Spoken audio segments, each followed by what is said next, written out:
Hello and नमस्कार। मैं doctor कंचन Singh Bharat homeopathy में आप सभी का स्वागत करती हूं और आशा करती हूं कि आप सभी अच्छे और स्वस्थ होंगे। आज के वीडियो में मैं आप सभी से बात करने वाली हूं कि आप अपने जीएफआर को कैसे बढ़ा सकते हैं। एक किडनी फेलियर पेशेंट अपने जीएफआर को कैसे बढ़ाएं। जैसा कि आप सभी को पता है कि किडनी का काम है हमारे ब्लड को फिल्टर करना, साथ ही साथ जो हमारा एसिड बेस है उसको बैलेंस करना, हमारे जो इलेक्ट्रॉल्स होते हैं सोडियम पोटेशियम इनको भी वो बैलेंस करती है, साथ ही साथ हमारे ब्लड प्रेशर को रेगुलेट करती है और किडनी का काम है डिटॉक्सिफिकेशन, यानी कि हमारे पूरे शरीर की साफ सफाई करने का काम जो है वो हमारी किडनी ही करती है। लेकिन जब भी किडनी के ऊपर समस्या आती है इसके पीछे का जो 80% कारण होता है वो होता है हाई ब्लड प्रेशर और शुगर।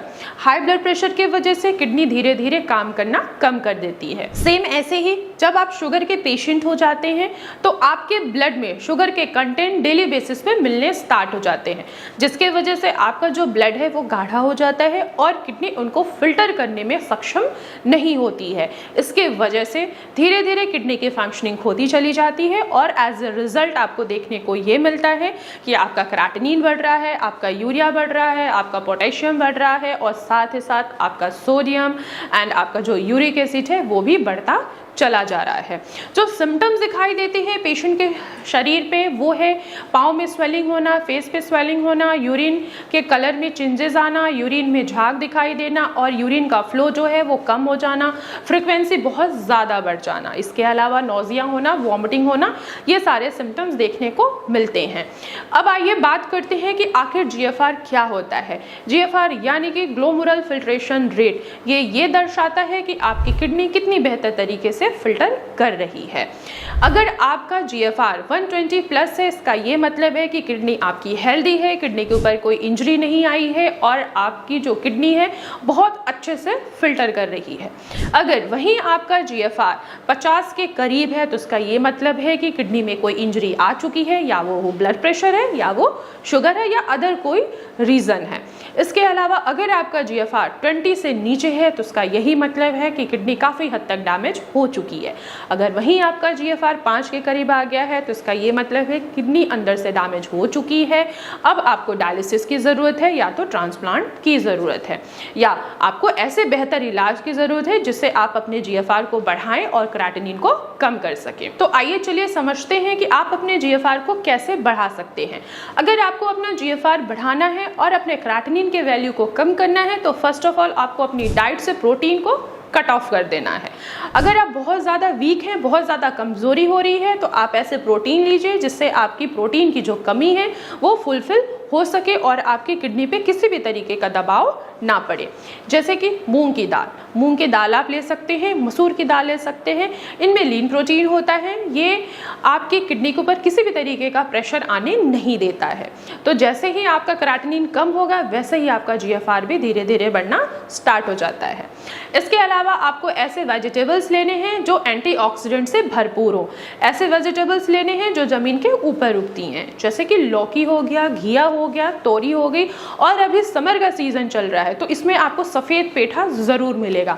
सफ़ेद पेठा है ये, अगर आप इसका सेवन करते हैं तो इससे आपका ब्लड प्रेशर क्या होगा, बैलेंस होगा। अधिकतर जो किडनियाँ फेल हो रही हैं, किडनी के पेशेंट हो रहे हैं, क्रॉनिक किडनी डिजीज़ की तरफ बढ़ रहे हैं, उनका जो मेन रीज़न है वो है हाई ब्लड प्रेशर। अगर आप अपने बीपी को कंट्रोल कर लेते हैं तो आपका जो क्रेटिनिन बढ़ रहा है वो धीरे धीरे कम होगा और जो आपका जीएफआर कम हो रहा है वो धीरे धीरे बढ़ना स्टार्ट हो जाएगा। तो आप सफ़ेद पेठे का आसानी से सेवन कर सकते हैं। इसके अलावा कुछ ऐसे फ्रूट्स हैं उनका भी आप आसानी से सेवन कर सकते हैं, जैसे कि पपाया हो गया, सेब हो गया, जामुन हो गया, अमरूद हो गया, यहाँ तक कि आप रसबेरी और कैनबेरी का भी आसानी से सेवन कर सकते हैं। इन सभी चीज़ों का आप सेवन करके अपने जीएफआर को बढ़ा सकते हैं और क्रेटिनिन के वैल्यू को आसानी से कम कर सकते हैं। मोस्ट इम्पॉर्टेंट बात यह है कि अगर आपकी किडनी शुगर की वजह से डैमेज हुई है तो प्रॉपर मेडिकेशन लीजिए। अगर आपका शुगर बढ़ रहा है तो अपने डॉक्टर से ज़रूर मिलिए, उनको बताइए कि आपका शुगर अभी भी कंट्रोल में नहीं आ रहा है, वो 250 से ऊपर जा रहा है या 150 से भी ऊपर जा रहा है, तो उनसे आप ज़रूर कंसल्ट कीजिए। अपने शुगर की मेडिसिन चेंज कराइए। आपका शुगर जैसे ही कंट्रोल में आना स्टार्ट होगा आपका GFR बढ़ जाएगा और क्रेटिनिन आपका कम होता हुआ दिखाई देगा। इसके अलावा जिन पेशेंट की किडनियां हाई ब्लड प्रेशर के वजह से डैमेज हुई हैं तो आपको अपने BP को मैनेज करना है, चाहे आप वॉक करके मैनेज कीजिए, मेडिसिन के जरिए मैनेज कीजिए, योगा या मेडिटेशन कीजिए, लेकिन अपने ब्लड प्रेशर को मैनेज जरूर करिए। 3 टाइम अपना BP जरूर चेक करिए, देखिए आपका ब्लड प्रेशर किस टाइम पे बढ़ रहा है। जिस टाइम पे बढ़ रहा है मेडिसिन लीजिए, योगा कीजिए, मेडिटेशन कीजिए, जिससे आपका ब्लड प्रेशर जो है वो मैनेज आए, नॉर्मल रेंज पे आए, तब जाके आपका GFR बढ़ सकता है और आपका बढ़ता हुआ जो क्रेटिनिन है वो कम हो सकता है। इसके अलावा आप योगा ज़रूर करिए। कुछ योगासन हैं जिनको आप अपनाकर अपने GFR के वैल्यू को बढ़ा सकते हैं, जैसे कि कपालभाति, अलोम विलोम, सूर्य नमस्कार।